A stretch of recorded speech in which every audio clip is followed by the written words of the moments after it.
Shalom sahabatku, kembali sebelum kita merenungkan kebenaran firman Tuhan di pagi hari ini, mari kita sama-sama berdoa. Bapa yang baik, terima kasih Tuhan untuk pagi hari ini.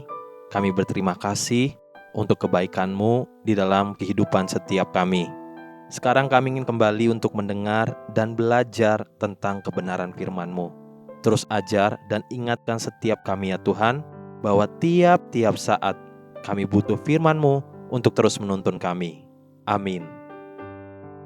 Pagi hari ini, kita akan kembali merenungkan kebenaran firman-Nya dengan tema Keep on Trusting God. Mari kita buka Alkitab di dalam kitab Yeremia pasal 29, ayat 4 sampai ayat yang ke-7. Demikian firman Tuhan. Beginilah firman Tuhan semesta alam, Allah Israel, kepada semua orang buangan yang diangkut ke dalam pembuangan dari Yerusalem ke Babel. Dirikanlah rumah untuk kamu diami. Buatlah kebun untuk kamu nikmati hasilnya. Ambilkanlah istri bagi anakmu laki-laki dan carikanlah suami bagi anakmu perempuan, supaya mereka melahirkan anak laki-laki dan perempuan, agar di sana kamu bertambah banyak dan jangan berkurang.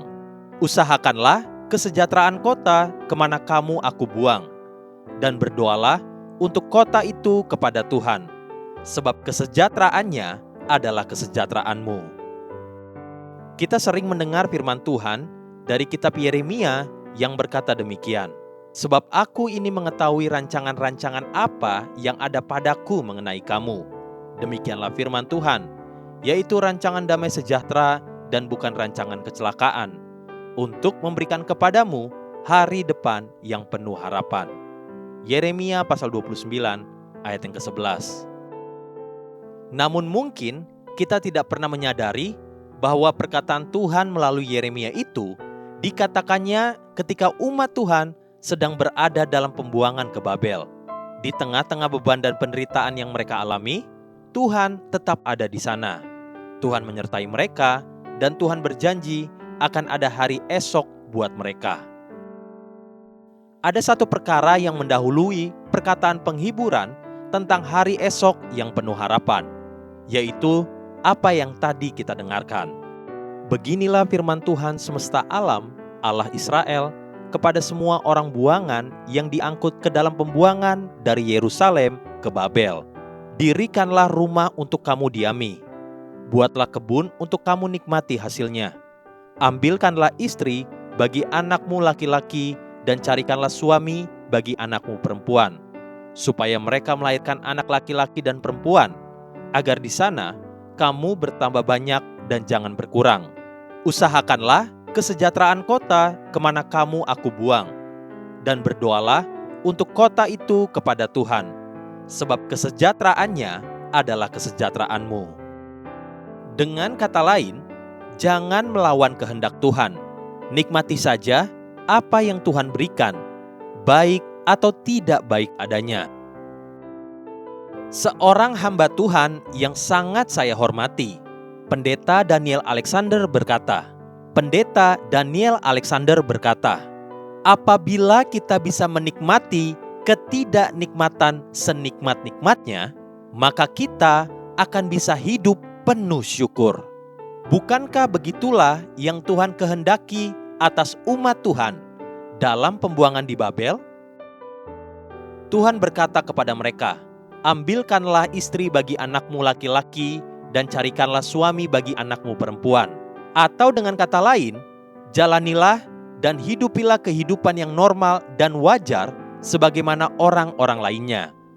Berhentilah mengeluh dan mulailah menjalani hidup sehari-hari seperti biasa.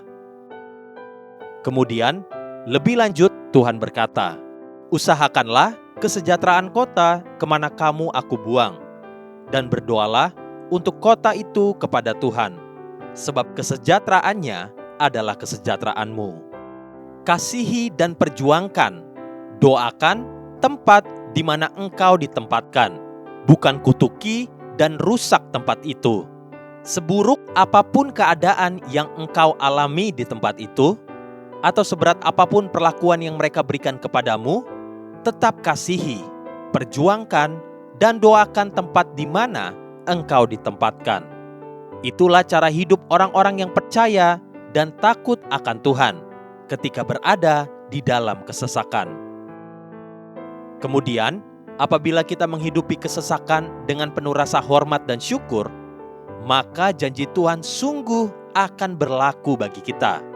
Sebab, bukankah Dia yang berkata, "Sebab aku ini mengetahui rancangan-rancangan apa yang ada padaku mengenai kamu." Demikianlah firman Tuhan, yaitu rancangan damai sejahtera dan bukan rancangan kecelakaan, untuk memberikan kepadamu hari depan yang penuh harapan. Yeremia pasal 29 ayat yang ke-11. Haleluya. Sahabatku, mari kita sama-sama berdoa. Terima kasih Bapa Surgawi untuk kebenaran firman yang kembali mengajar dan menguatkan setiap kami, agar kami lebih sungguh-sungguh lagi berharap, percaya, dan bersandar sepenuhnya kepada tangan-Mu yang ajaib bagi setiap kami. Amin. Jesus loves you and so do I.